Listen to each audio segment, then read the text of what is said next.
PNC, America's Black News Channel. Watch us on all major cable providers and major streaming platforms. Finally, news that speaks to us. The consequences of racial redlining still plagues the health of Black people today, according to a new study published in the journal Environmental Science and Technology Letters. The communities commonly classified as less desirable by government surveys in the 1930s are contaminated with the dirtiest air in urban areas to this day. Decades of non-investment in these communities made them prime targets for polluting projects like highways, factories, and warehouses. Another reason Black and poor communities are targeted for these pollution projects is the belief that minorities are less likely to object. As a result, people in these communities are disproportionately affected by asthma and cancer due to traffic and industrial pollution. Joining us to discuss is the Vice President of Environmental Justice, Climate, and Community Revitalization at the National Wildlife Federation, Mustafa Ali. So, Mustafa, the interesting thing about this story to me is that we often think about past injustices as kind of having a ripple effect, right? So, you know, whatever thing, your parents weren't allowed to own the farm. The ripple effect is that you don't have as much money now. There was no intergenerational wealth transfer, but it's a ripple effect. This is not that. This is saying that redlining then is literally having the effect right now. It didn't have it then, just then. It's having it right now. How kind of important is this particular study? It's extremely important because it helps to just sort of verify and solidify the impacts that are still happening to our communities, both on the public health side, and then when you begin to think through it in a very critical way, you also understand how is it also extracting wealth from our communities based upon the things that we're dealing with. You know, racist planning and policy is as American as apple pie. And that's why we have to continue to call it out, but we also got to root it out. And that's why, you know, in this moment, with new administrations, we have an opportunity to address those sins of the past. I think we talked about this a little bit before, but, the problem here is massive infrastructure that is almost impossible to move. You can close down some things, but you can't really move these things in any kind of efficient way. The only thing you can do is to move the people. Is that even a thing that's on the table? Do people even talk about that in the environmental justice realm? And would it work in the policy realm? Would anybody ever, on the government level, give enough money for people to relocate away from these pollutants? Well, in the environmental justice context for frontline organizations, the answer is yes. They've been asking for that for a number of years. They've also been asking if folks can't be moved, that there's stronger enforcement, that the proper technologies are placed on whatever the entities are that have been polluting us. And we know that when we're talking about highways, now we're talking about cars and buses and trucks, and those are not going anywhere. Hopefully we'll now move to greener and cleaner forms of energy, actually, you know, utilizing that in that form.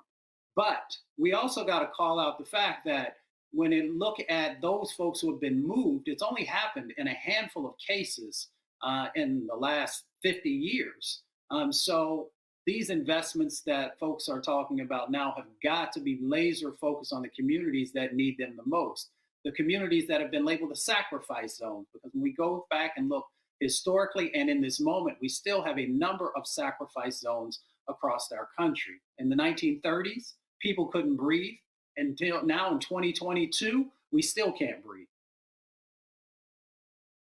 Let's talk a little bit more about those sacrifice zones. One of the things that I found interesting in this report was one of the reasons they said that, you know, people locate these pollution projects in Black and low-income communities would possibly because those people were less likely to object. Is it really that they're less likely to object, or that they don't have the same level of political power and money to object? That's what it is. It's about access, opportunity, and then having the resources. So if you work in a double shift, you don't necessarily have time to go down to the county commission meeting or the city council meeting because you're busy trying to keep the lights on and keep food on the table.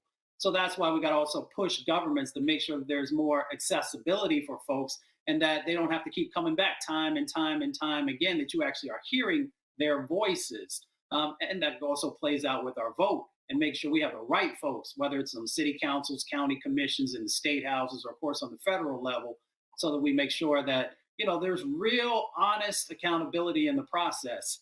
And we still got work to do, because we see these dynamics that folks, once we begin to make some progress, then they circle back around and change the rules on us. So we still got work to do.